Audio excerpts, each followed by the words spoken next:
5 janvier, Afrique du Nord, l'armée britannique entre à Bardia, en Libye.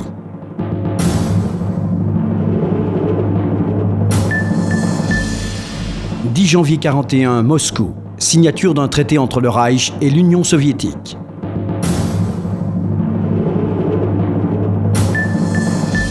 Pologne, les exactions envers la population juive s'intensifient.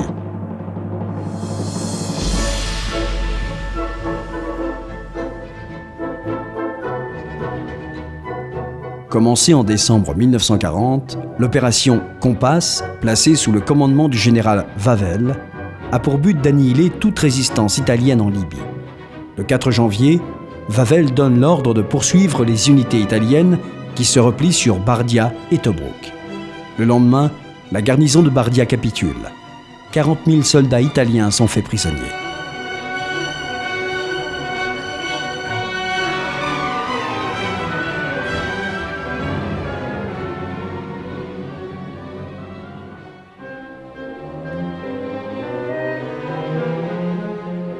Quatre jours plus tard, l'armée britannique parvient à encercler Tobrouk. Investi par l'armée britannique le 21 janvier, ce port deviendra la principale place forte britannique en Libye.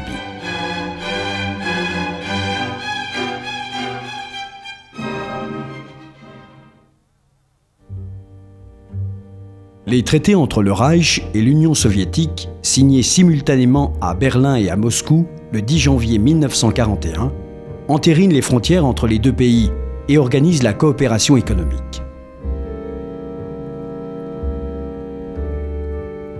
En échange de nourriture et de matières premières, l'Allemagne s'engage à fournir aux Russes des produits industriels. Ce marché va permettre à Hitler de préparer ses futures invasions, dont celle de l'Union soviétique 6 mois plus tard.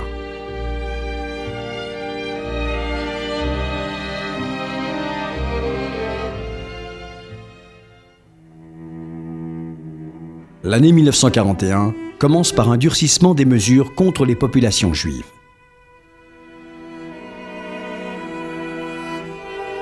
Dans toute l'Europe occupée, la terreur à l'égard de la population juive s'intensifie. Les ghettos se remplissent de gens condamnés à une mort lente. Les épidémies font des ravages. La famine sévit partout. Ici, le ghetto de Cracovie.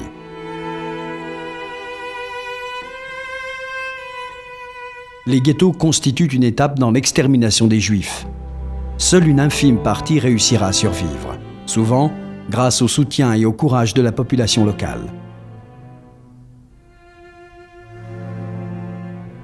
La Pologne est le seul pays occupé où venir en aide à un Juif équivaut à la peine de mort pour toute la famille, et même pour tout le village.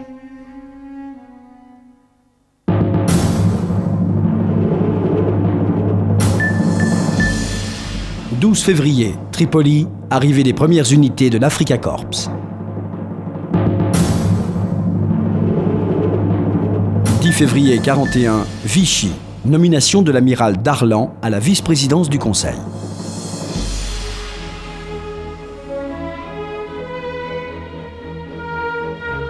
L'effondrement de l'armée italienne en Afrique du Nord oblige Hitler à apporter son soutien à Mussolini. Les unités de l'Africa Korps, commandées par le général Rommel, ont été spécialement formées pour les combats dans le désert.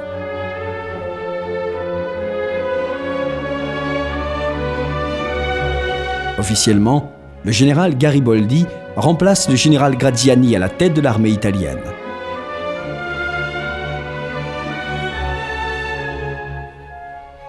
En réalité, désormais, le commandement italien est totalement soumis à l'autorité allemande.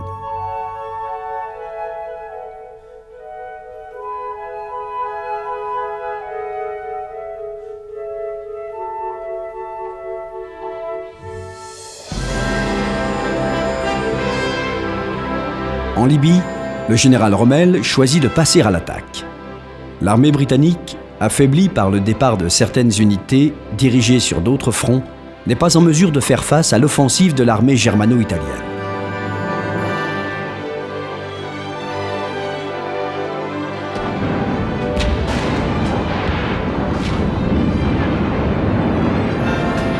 première grande offensive de Rommel commence le 24 mars 1941. Le baptême de feu de l'Afrika Korps est couronné d'un immense succès.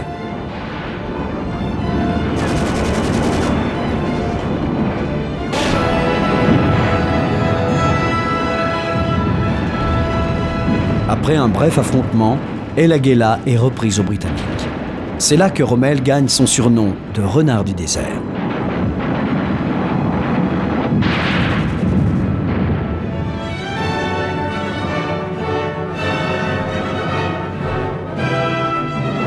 En février, l'amiral Darlan devient le dauphin du maréchal Pétain et président du Conseil.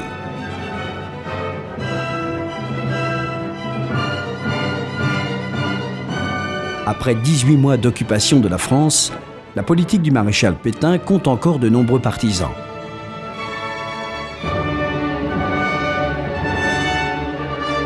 Le souvenir de Verdun procure au vieux maréchal, qui fête ses 85 ans, l'aura d'un chef d'État providentiel.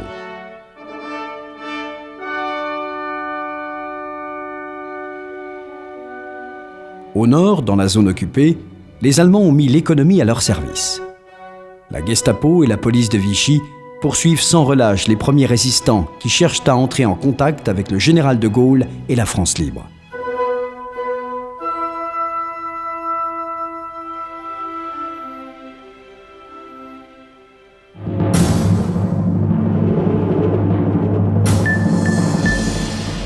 Mars 41, la Bulgarie adhère au pacte d'acier.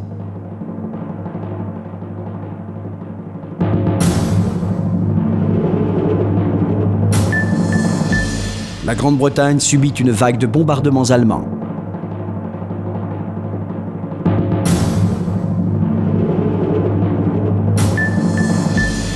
Himmler désigne Auschwitz comme le futur lieu d'extermination des Juifs.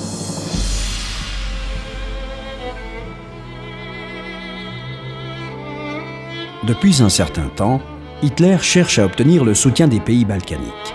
Le 2 mars, la Bulgarie adhère au pacte d'acier.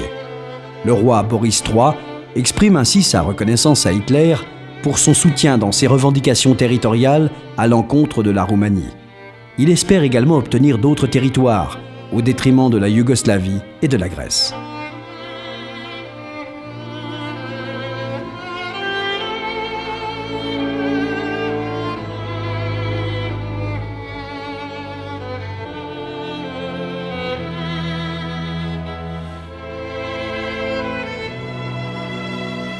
Le pacte signé par la Bulgarie menace les intérêts britanniques dans les Balkans. C'est pourquoi, le 4 mars, des unités britanniques débarquent en Grèce. Le 25 mars à Vienne, le régent Paul de Yougoslavie signe l'adhésion de son pays à l'Axe. L'équilibre des forces dans les Balkans est fortement compromis.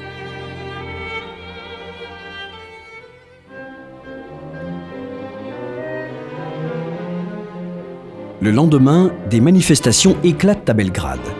Le 27 mars, un putsch militaire soutenu par le Royaume-Uni destitue le régent. Le jeune roi, Pierre II, et son nouveau gouvernement annulent les engagements yougoslaves à l'égard des Allemands. Le soir même, Hitler signe l'ordre d'invasion de la Yougoslavie et de la Grèce. Les opérations militaires sont préparées en accord avec les gouvernements italiens et hongrois. Face à l'expansion allemande, la Grande-Bretagne résiste courageusement. C'est là où trouvent refuge les gouvernements des pays occupés. C'est là qu'affluent les soldats des armées vaincues qui veulent continuer la lutte. La reine d'Angleterre n'hésite pas à visiter personnellement les camps d'entraînement. Malgré l'échec de l'invasion de la Grande-Bretagne, la Luftwaffe demeure une perpétuelle menace pour les Britanniques. Le bombardement de Londres, le 19 mars, s'avère particulièrement meurtrier. 750 personnes y trouvent la mort.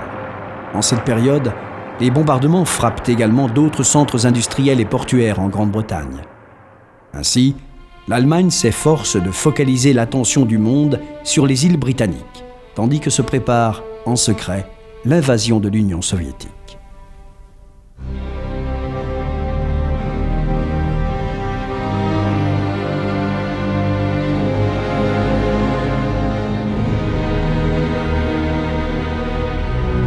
La désignation par Himmler du camp de concentration d'Auschwitz comme le lieu d'extermination des Juifs annonce ce qui sera dévoilé un an plus tard, lors de la conférence de Wannsee, comme la solution finale du problème juif en Europe.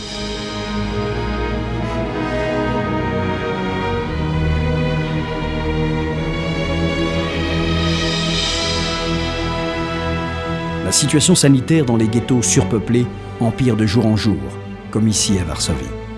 En mars, les Juifs perdent le droit d'utiliser les transports urbains. La communication entre le ghetto et la ville est scrupuleusement réglementée. L'approvisionnement du ghetto est rendu quasiment impossible.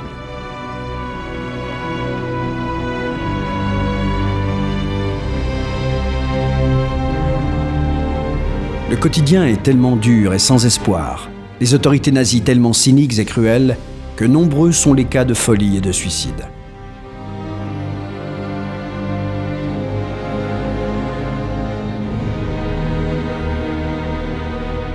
Si en janvier 1941, on comptait 898 morts, en avril, ils sont déjà 2601 et en août, 5560.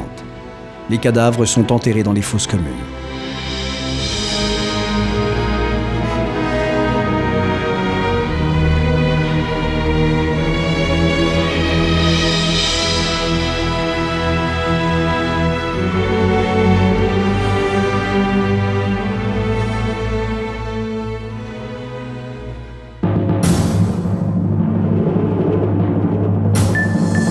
« 4 avril, l'Afrika Korps entre à Benghazi, en Libye. « 6 avril, la Wehrmacht attaque la Yougoslavie et la Grèce.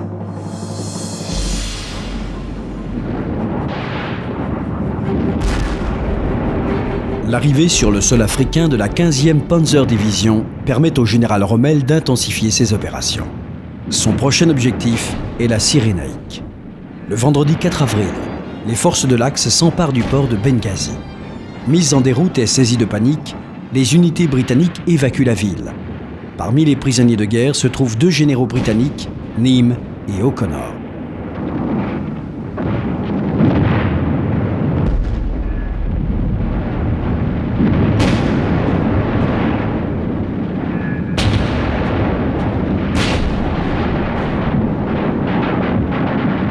La passe victorieuse de l'Afrika Korps se poursuit. Le 10 avril, les forces de Rommel parviennent aux abords de Tobrouk. La tentative de prendre la forteresse se solde toutefois par un échec. Laissant Tobrouk aux mains des Britanniques, les Allemands continuent leur progression vers l'est, en direction de la frontière égyptienne.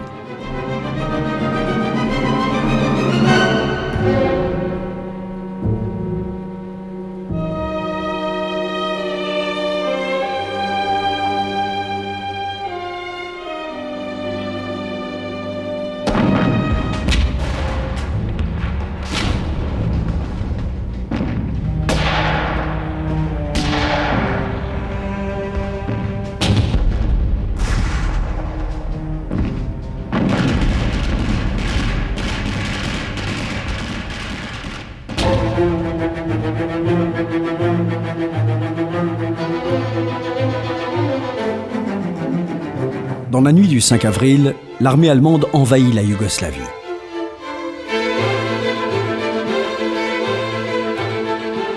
La Yougoslavie, déchirée par des conflits intérieurs, oppose peu de résistance. La 12e armée du maréchal List franchit la frontière bulgare et pénètre en Macédoine. La 2e armée attaque par le nord, tandis que la division SS Leibstandart Adolf Hitler ouvre la voie vers la Grèce. La progression de l'armée allemande est foudroyante. Les unités hongroises, italiennes et bulgares participent également à l'invasion.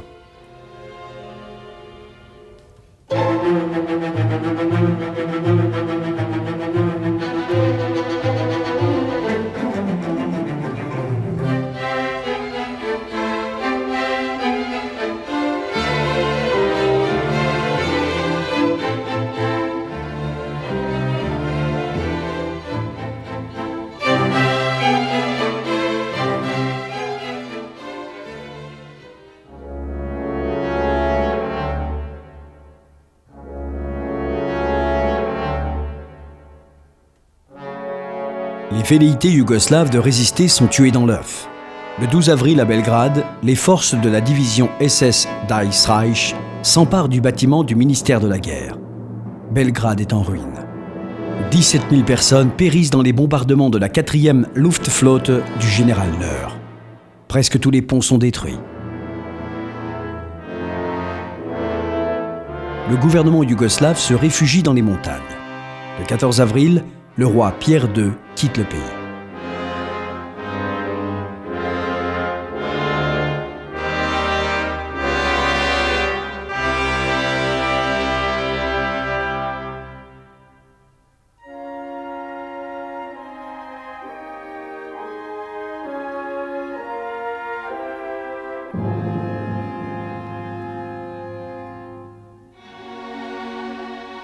Le 17 avril à Belgrade, les généraux Janković et Sinkar Marković signent l'acte de capitulation.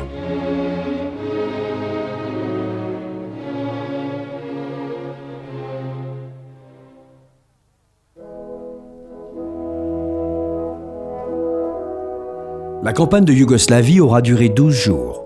Les Allemands n'ont perdu que quelques centaines d'hommes. C'est le général von Kleist qui assiste au défilé de la victoire à Belgrade.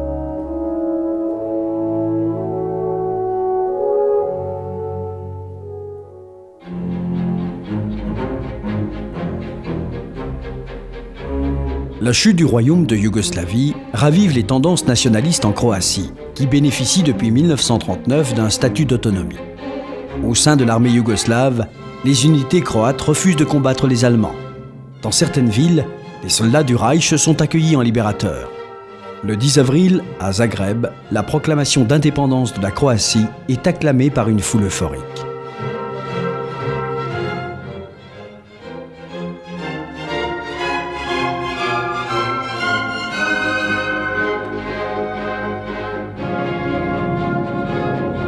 Le 16 avril, Ante Pavelić, le chef de l'organisation nationaliste des Ustashi, est désigné à la tête du nouvel État croate. Ainsi, la politique allemande et italienne de désintégration de la Yougoslavie triomphe.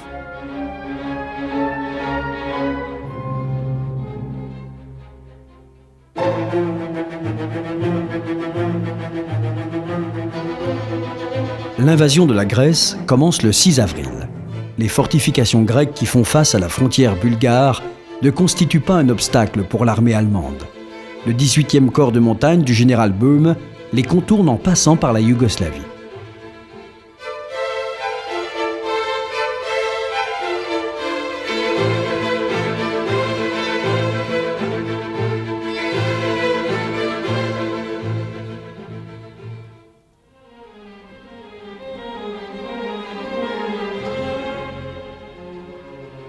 La plus spectaculaire opération aéroportée de cette campagne a lieu le 26 avril. Le 2e bataillon de parachutistes allemands prend pour cible le canal de Corinthe, qui sépare la presqu'île du Péloponnèse du reste du pays.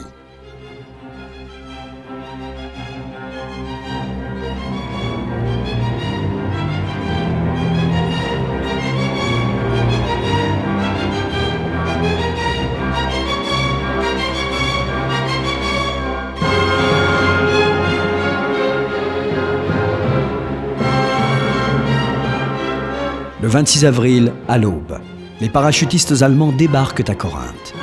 L'objet de cette action est de s'emparer d'un pont stratégique. Après de durs combats, les parachutistes allemands prennent le contrôle du pont. Mais alors qu'ils tentent de le déminer, le pont explose, tuant sur le coup nombre de sapeurs allemands.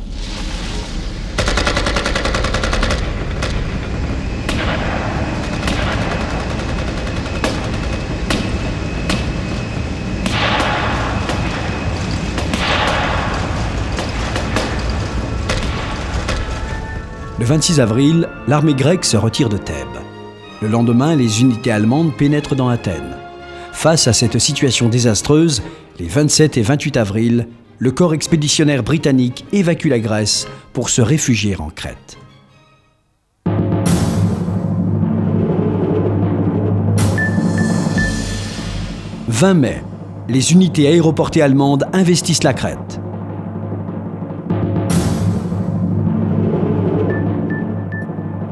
27 mai, le Bismarck est coulé.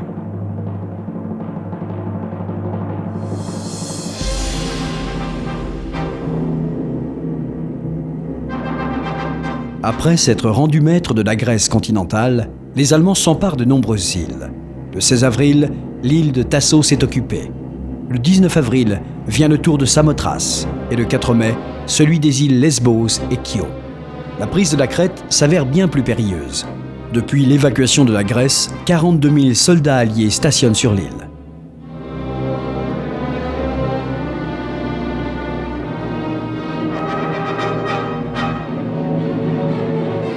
L'invasion de la Crète incombe aux parachutistes du 11e corps du général Student.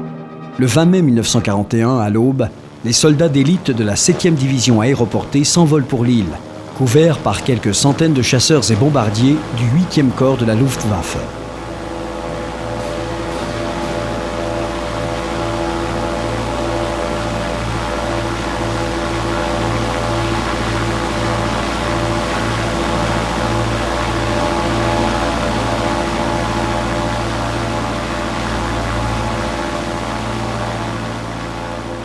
L'invasion débute aux environs de 7 heures du matin. Les parachutistes sautent dans les environs de la Canée et d'Héraclion. Ensuite, arrivent les planeurs transportant d'autres soldats et du matériel. Le moment fort de l'invasion est la prise de l'aéroport de Malem aux abords de la Canée, qui doit recevoir le renfort de la 5e division de Gebirgsjäger, les chasseurs de montagne du général Ringel. Cependant, les Allemands se heurtent à une résistance inattendue des forces britanniques et de la population locale. À la suite de combats acharnés, l'envahisseur perd près de 7000 hommes.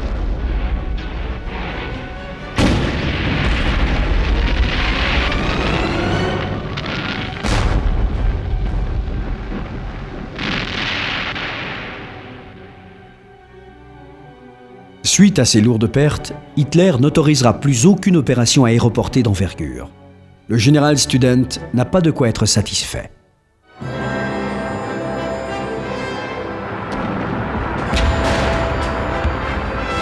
En mai 1941, la bataille d'Atlantique fait rage. La Luftwaffe dispose de bases aériennes sur les côtes françaises et norvégiennes, ce qui lui permet d'élargir son rayon d'attaque des navires alliés en mer. Lors de ces missions, les Allemands utilisent surtout des bombardiers Junker Ju-88, Heinkel E-111, ainsi que des bombardiers Focke-Wulf 200 Condor.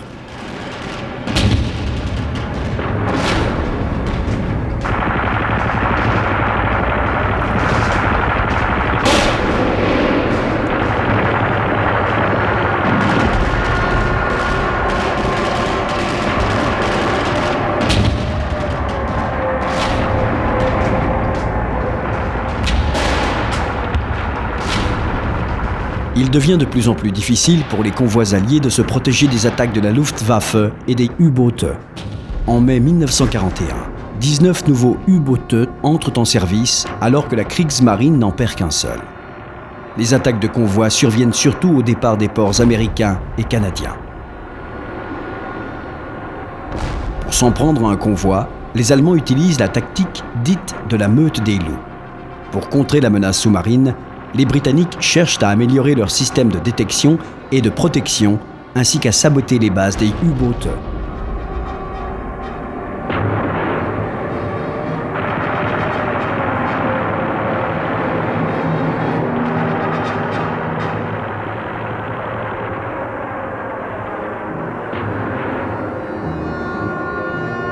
Le 18 mai, les cuirassés Bismarck et Prinz Eugen arrivent en Atlantique.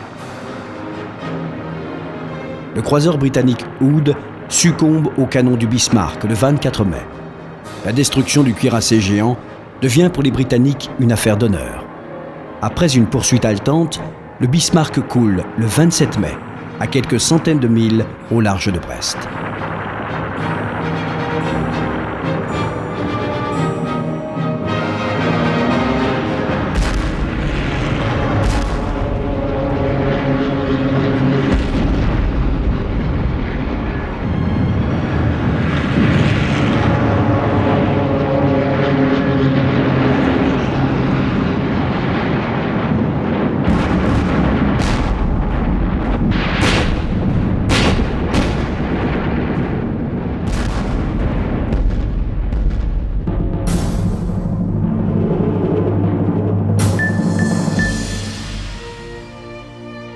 Malgré une amitié déclarée, les relations entre le Reich et la Russie soviétique demeuraient tendues et suspicieuses.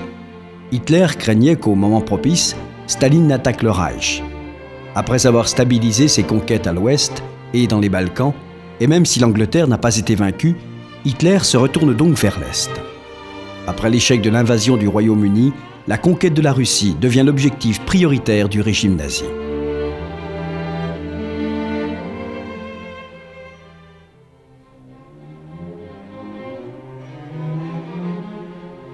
Le 22 juin 1941, à l'aube, les armées allemandes fortes de plus de 3 millions d'hommes, 7100 canons, 3300 chars et plus de 2700 avions attaquent l'Union soviétique. Le premier jour de la campagne, la Luftwaffe a déjà détruit environ 1200 avions soviétiques, dont les 2 tiers au sol.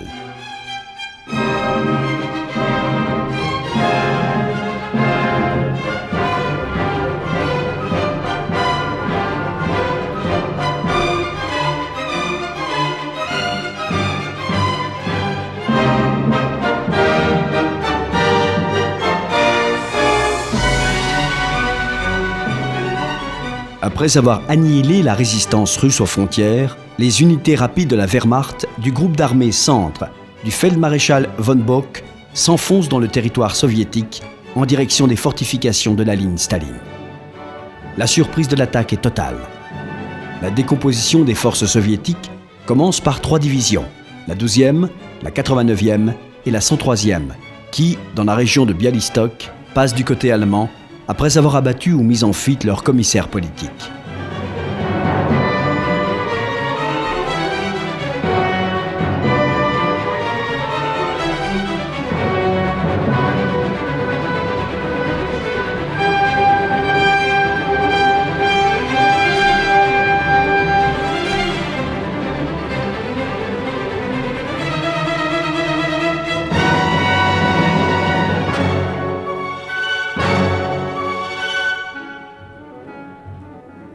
Afin d'accroître leur force de frappe, les Allemands ont recours à l'emploi massif de l'aviation.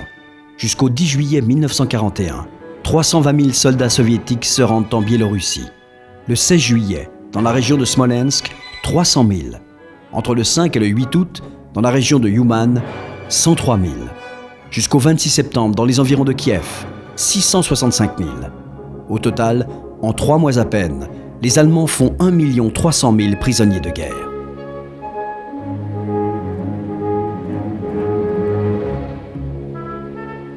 Une semaine après le début de l'attaque, le 28 juin, les unités allemandes de la 20e division blindée arrivent à Minsk, en Biélorussie.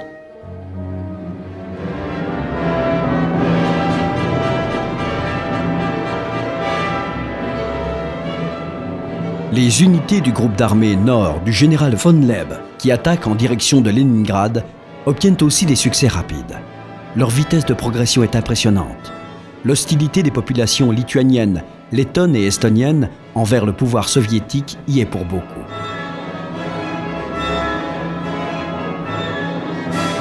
Ces petits États baltes n'ont pas oublié ni leur annexion par l'Union soviétique, ni surtout les déportations massives de leurs citoyens vers la Sibérie. Dans ces pays, de nombreuses unités armées nationales se sont formées spontanément pour soutenir l'offensive allemande en attaquant l'armée rouge en pleine débâcle.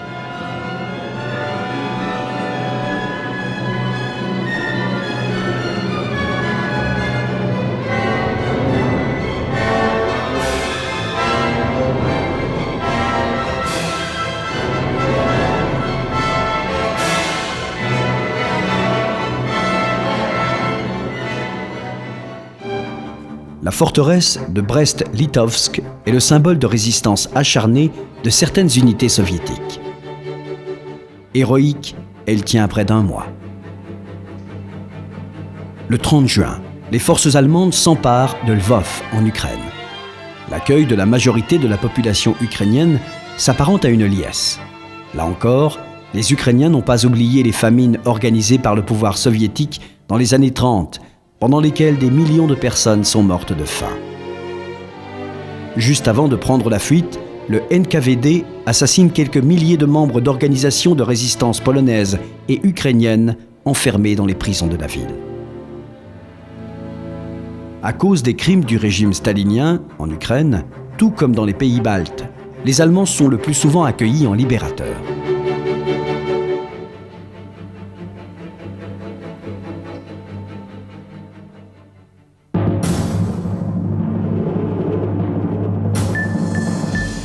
Août, signature de la Charte de l'Atlantique.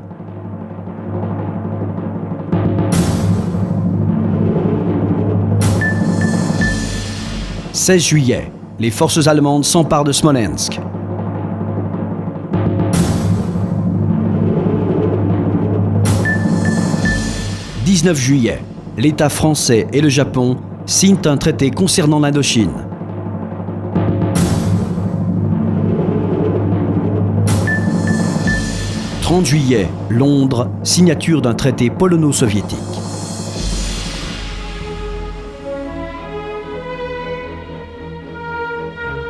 Le 14 août 1941, aux abords des côtes de Terre-Neuve, la rencontre entre le président Roosevelt et le Premier ministre Churchill se clôt par la signature de la Charte de l'Atlantique, qui fixe les règles des futures relations internationales.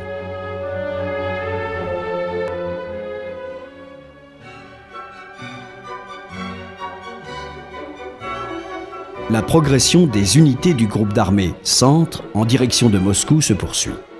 Le 16 juillet, les Allemands prennent Smolensk. La route vers la capitale soviétique semble ouverte. Moscou n'est plus qu'à 350 km. Derrière les unités combattantes opèrent les groupes d'intervention de la SS, les sinistres Einsatzgruppen, commettant de nombreux massacres. Ces exactions ont pour effet de consolider la résistance de la population.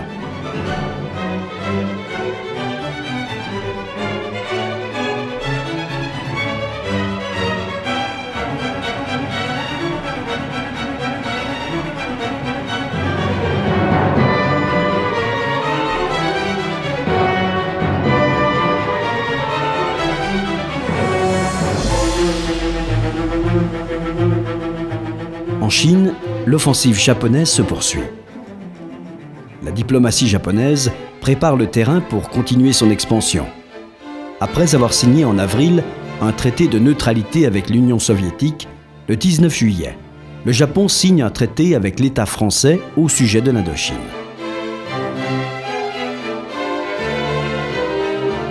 Les forces japonaises prennent le contrôle des points stratégiques de cette région. 8 aérodromes et 2 ports qui constituent d'excellentes bases pour attaquer les territoires britanniques et néerlandais.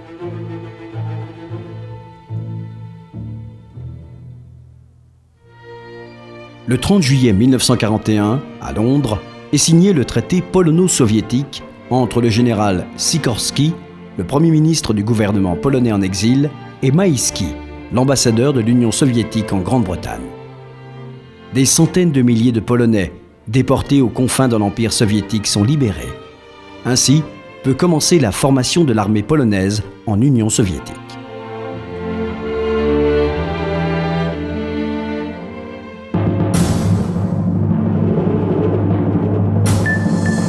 Le 12 août, Hitler redéfinit les objectifs des armées allemandes.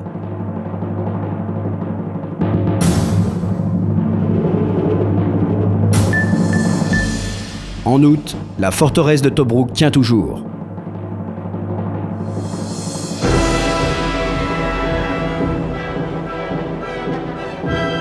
En août 1941, sur le front de l'Est, les armées allemandes remportent de grands succès.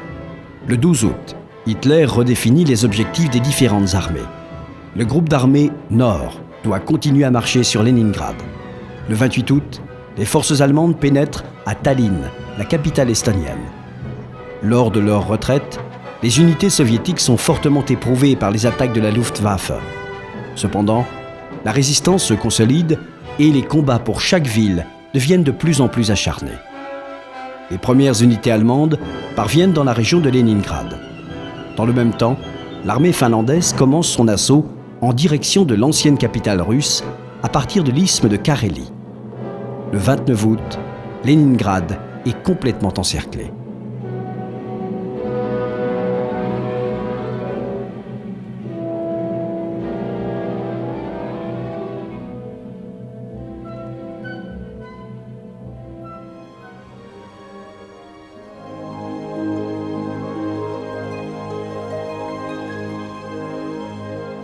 En accord avec Hitler, le groupe d'armées Sud opère en Ukraine en direction de Kharkov et de la Crimée. Sur cette route se trouve Nikolaïev, une importante base navale soviétique.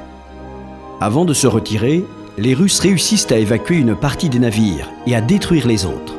Le 16 août, Nikolaïev tombe aux mains des Allemands. À la fin août, les forces germano-roumaines parviennent au Dniepr. Sur leurs arrières, le port d'Odessa, encerclé, tient toujours.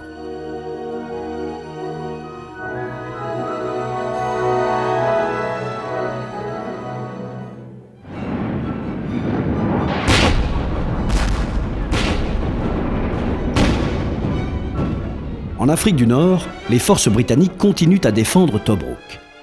Le noyau de la défense à Tobrouk est assuré par l'excellente 9e division d'infanterie canadienne. Les conditions au sein de la forteresse sont pour le moins spartiates. La canicule dépasse parfois les 40 degrés et les rations quotidiennes s'élèvent à 2 litres d'eau de mer dessalée et autant d'eau de mer. Du côté des assaillants, prend place le 21e corps d'armée italien, ainsi que 2 régiments allemands de la 9e Panzer Division. Les différentes tentatives pour s'emparer de la forteresse échouent. Face à la détermination des défenseurs, les forces de l'Axe installent un blocus. Les accrochages se déroulent dans le désert où, la nuit, des patrouilles quittent le camp pour explorer le terrain.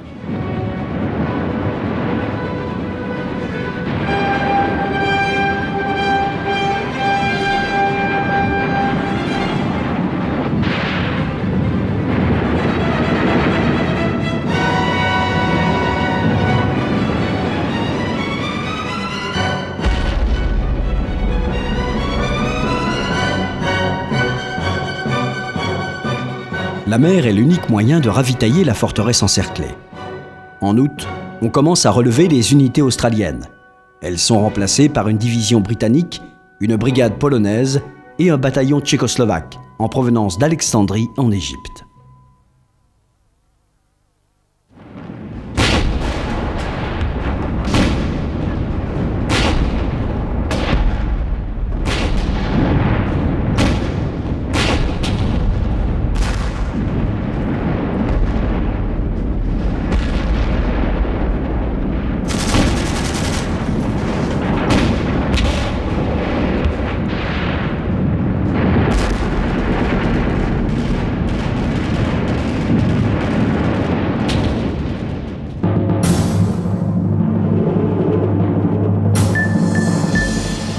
« 8 septembre, début du siège de Leningrad. « 16 septembre, Reza Pahlavi devient le nouveau Shah d'Iran.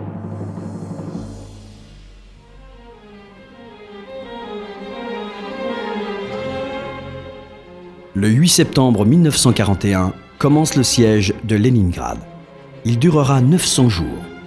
Hitler pense que la prise de cette ville emblématique portera un coup au moral des soviétiques, tout en permettant de poursuivre l'avancée allemande au nord jusqu'à la ligne Arkhangelsk-Astrakhan.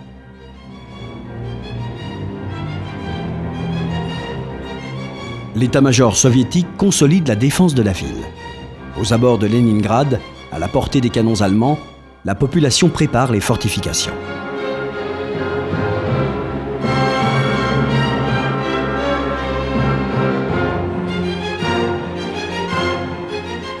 Le membre du conseil de guerre pour le front de Leningrad, Andreï Jdanov, participe au commandement de la défense.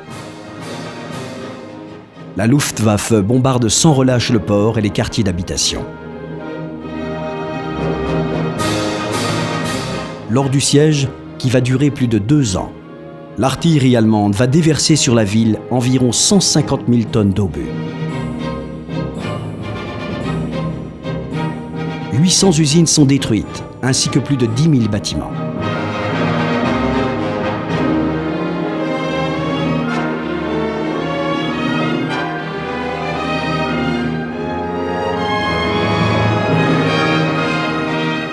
Le coup le plus dur pour la population de la ville assiégée est la destruction d'immenses entrepôts de vivres.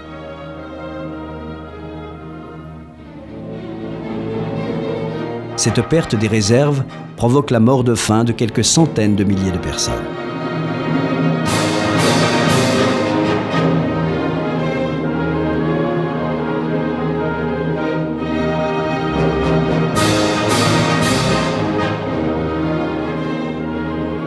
les armées allemandes continuent leur avancée victorieuse. Cependant, les unités russes se ressaisissent de manière significative. En outre, les réserves en hommes commencent à affluer des arrières.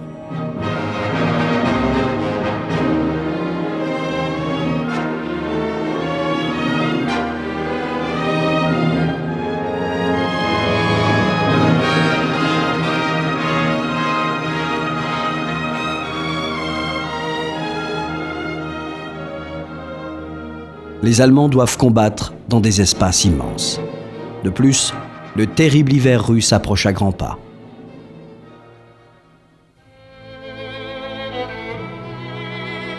Le 16 septembre, suite aux pressions anglo-soviétiques, le Shah d'Iran abdique au profit de son fils, Reza Pahlavi.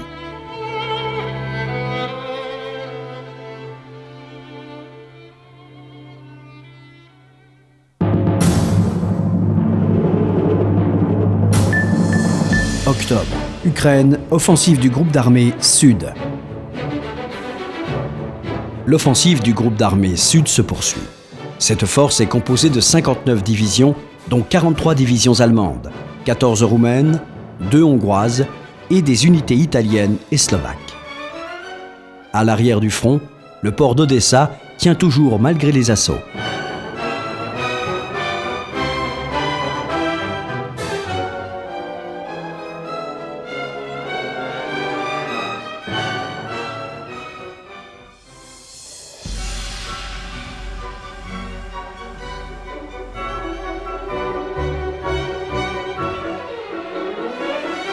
Après un long encerclement, les forces allemandes et roumaines pénètrent dans Odessa le 16 octobre.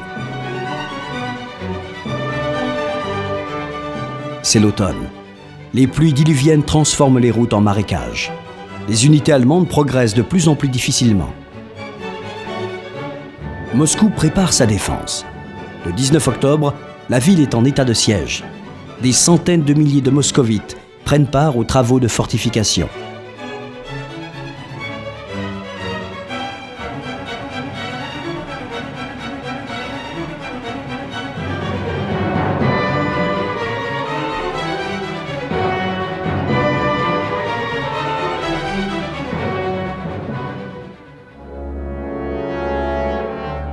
Les autorités veulent susciter la fibre patriotique de la population. Les préparatifs de défense sont dirigés par le général Zhukov. Face au danger, les années de terreur stalinienne sont oubliées.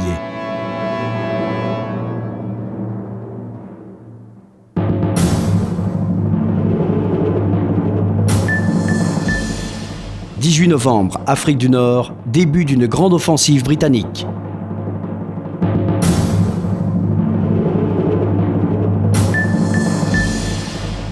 Moscou. À la fin du mois de novembre, les forces allemandes parviennent aux abords de la ville.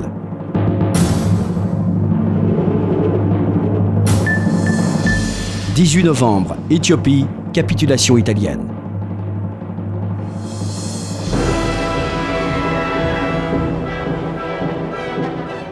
Le 18 novembre 1941, dans le désert, commence l'offensive de la 8e armée britannique. L'opération, qui reçoit le nom de code Crusader, est placé sous le commandement du général Auchinleck. Le premier assaut est un échec. En revanche, le second, effectué début décembre, contraint les forces de l'Axe à se replier. Dans la nuit du 9 au 10 décembre, les troupes germano-italiennes quittent les environs de Tobrouk.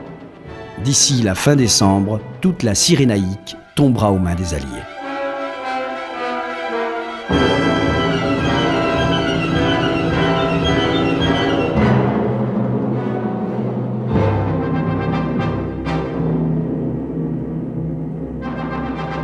À la fin novembre, seulement 20 km séparent les Allemands de Moscou. À l'aide de jumelles, ils peuvent apercevoir les dômes dorés des églises orthodoxes de la ville.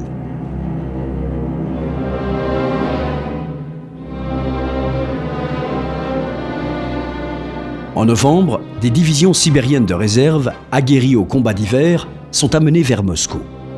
Moscou sera défendue avec détermination par les forces du front occidental soviétique, dont les ailes sont couvertes par 2 autres fronts, celui de Kalinin et celui du sud-ouest.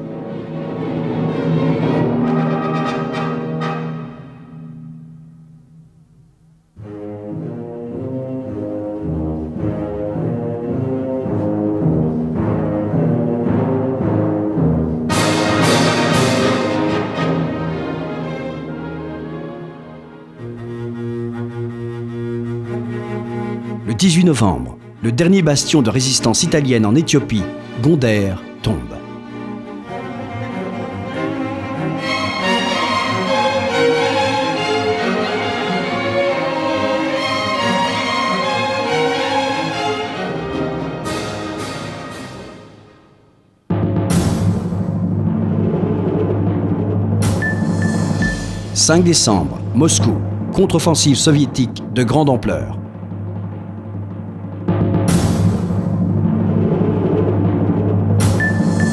7 décembre, Hawaï, l'aviation japonaise attaque Pearl Harbor, la base de la flotte américaine.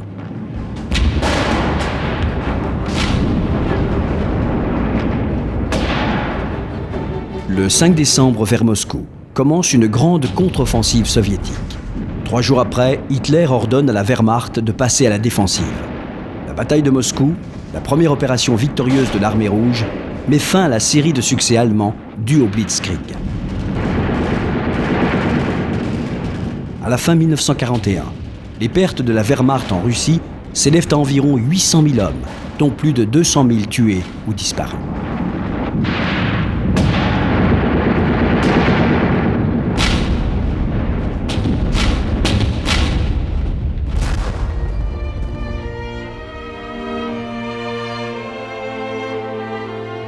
Le premier ministre du gouvernement polonais en exil, le général Sikorski, séjourne à Moscou. Il s'agit de la première visite officielle d'un Polonais en Union soviétique depuis septembre 1939. Les 3 et 4 décembre, Sikorski rencontre Staline au Kremlin. Une déclaration politique et un traité concernant le développement de l'armée polonaise en Union soviétique sont signés.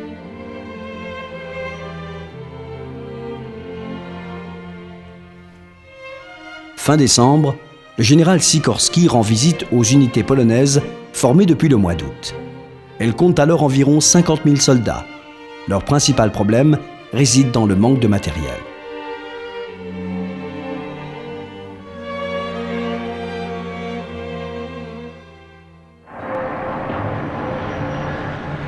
Le 7 décembre 1941, 350 avions japonais décollent de leur porte-avions et attaquent la flotte américaine du Pacifique à Pearl Harbor. Les pertes matérielles américaines sont considérables.